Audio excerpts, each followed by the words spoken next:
I want to thank you all for being here tonight, to our sponsors and our elected officials and our candidates. I want to say how much all of your efforts are appreciated. We all thank you for helping the cause and carrying the Republican banner. And to our future leaders, welcome to the Fort Bend County Republican Party. Tonight we have students from Lamar Consolidated, Katy, and Fort Bend ISD, so please stand up and let's be recognized. There you go. Thank you.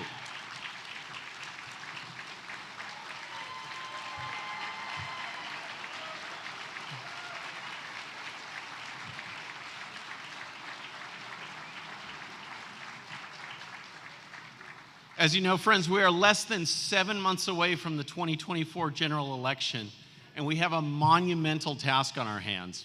Now, granted, sometimes you think of our opponents, the left and the Democrats, especially at the national level, and you think of moments like this. There's not a single solitary Biden man that is younger than any Biden woman. Who doesn't love a yellow school bus, right? Can you raise your hand if you love a yellow school bus, right? Excuse me, sir. Excuse me, sir. RICO is not a crime. It is a category. What is the It's a category crime? of crimes. Let me start off with 2 words. Made in America. Made in America. I can imagine what can be and be unburdened by what has been, you know? I mean, what can you even say about comments like that? You just shake your head and you wonder how some voters can get it so wrong. But here's the problem. We aren't up against a group of daffy people who can't tell which way is up. Unfortunately, we're up against a movement that has infiltrated nearly every aspect of society, from the weaponization of government, to censorship of conservatives, to radical ideologies being forced on our kids, to the decimation of our culture, which leads to violence and hopelessness. We are seeing it all. I hate Donald Trump. I'm going to say it. I don't care what y'all think. Trump sucks. Do you believe that men can get pregnant? No, I don't think women can get So you are pregnant. denying that trans people exist? That's right. So he tried to start a Turning Point USA group at Tulane University and had his dormitory tried to be firebombed. Now, the suspect jumps in front of her, knocks her down so hard she goes airborne, landing at the bottom of the stairs. And those of you who don't know me, I use they, them pronouns, and I'm a preschool teacher. Well, FBI agents raided the home of a pro-life father of 11 in Tennessee earlier this month. See, it's so upsetting, but no one should be surprised about what is going on. It's been decades in the making. During former President Eisenhower's farewell speech, so we're talking a long time ago, he noted this regarding communism, that it is a hostile ideology, global in scope, atheistic in character, ruthless in purpose, and insidious in method. Well, we're seeing that right here in America. And the only ones who can stop it are you and me and the others who are willing to stand up to the left and say, this extremist agenda stops now. This is the great battle of our time, and the left will not stop. Not now, not ever. I put this task actually on the same level as any of the great wars that we fought for freedom and liberty over the ages. In addressing Parliament as Prime Minister, with his country facing the evil of Hitler, Winston Churchill said this. He said, "You ask, what is our policy? I will say to you, it is to wage war with all our might, with all our strength that God can give us, to wage war against a monstrous tyranny never surpassed in the dark, lamentable category of human crime." You ask, what is our aim? I can answer one word: victory. Victory at all costs, victory in spite of all terror, victory however long and hard the road may be, for without victory, there is no survival. It was true back then, and it's true today. Victory is our only answer. Victory is our only option. And victory is our only choice. The left, from Karl Marx onward, knows the ways to destroy society, to replace order with chaos, to sow division where there should be unity. That's the plan, folks. Complete chaos for complete control. Just look around. What kind of country do we live in that doesn't teach pride in our country? What kind of country do we live in that lets violent criminals out on the street? And what kind of country do we live in that doesn't protect its own borders or put the needs of its citizens first? In many ways, it's unrecognizable for the country that we grew up in. And believe me when I say that we are the only ones who can turn things around. We are the only ones who can provide that spark, the spark that can ignite the flames of freedom and liberty and decency and hope for each and every person in this great country.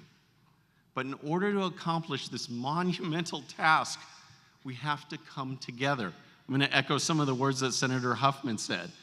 We need one vision, one voice, one movement.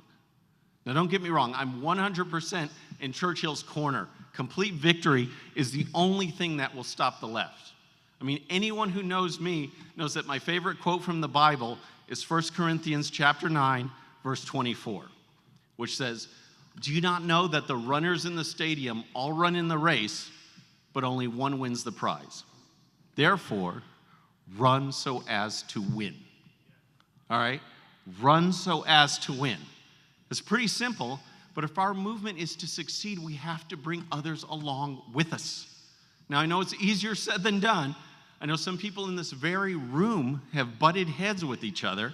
I get calls all the time from people who are mad at me or mad at someone else saying I should do something about it. I mean, seriously, it reminds me of another Churchill quote. This was attributed to Lady Astor of Great Britain, who said, "If I were married to you, I'd poison your coffee." And Churchill responded, "If I were married to you, I'd drink it." So that's what we face. That's Fort Bend kind of in a microcosm. So yes, it's often difficult to work with people you may not agree with 100% of the time. But what about 97% of the time? Or 90% of the time? Or 80% of the time?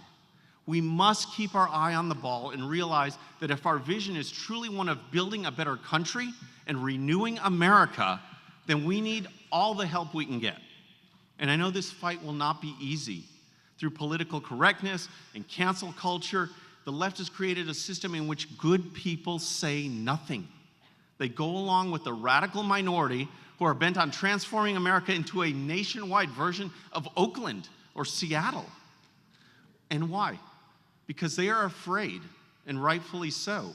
I mean, no one wants to be fired or censored or ridiculed, but as Ronald Reagan noted, the future doesn't belong to the faint-hearted. It belongs to the brave.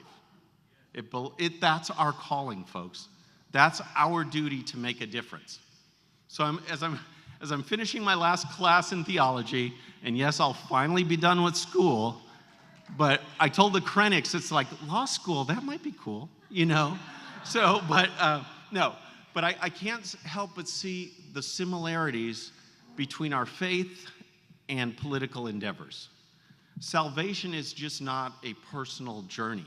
For those who are Christians, you know that we are also called to spread the word, to bring others into the fold.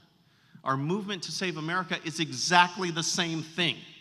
It doesn't matter if we know each and every policy inside and out, if we just sit back and complain and don't get out there and preach it. Then we're always destined to be the lagging voice in this great country. So we have to be out there in the fight. And this is where all of us together are so much greater than each of us standing alone. Together we can lift each other up. Together we can give each other strength. We can motivate and comfort and console and listen and educate and energize and inspire. We are not alone, my friends. We are never alone. And so I'll close with these words for those when we get in these campaigns and when we feel that pressure and when we feel isolated and we feel attacked. Just think of Isaiah chapter 40, where it's written, "He gives power to the faint, abundant strength to the weak. Though young men faint and grow weary, and youth stagger and fall, they that hope in the Lord will renew their strength. They will soar on eagle's wings. They will run and not grow weary, walk and not grow faint. So I ask you to join me. I ask you to join me in the most difficult journey of our lives, one where we risk everything, where we face trials and tribulations and hates and threats, one where we might feel like we are completely alone, but we're not.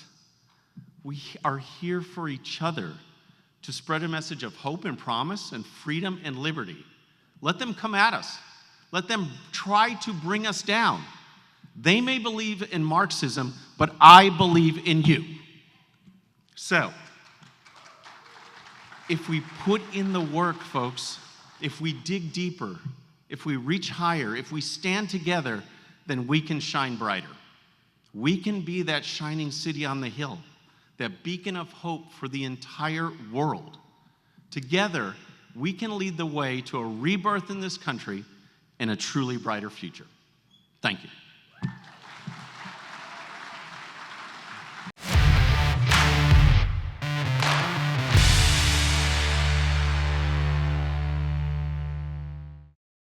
All right, friends, thanks again for tuning in. I really appreciate it. And before you go, please hit that subscribe button above. Once you do, tell your friends, share it, spread the word about the 13-minute news hour so we can keep growing.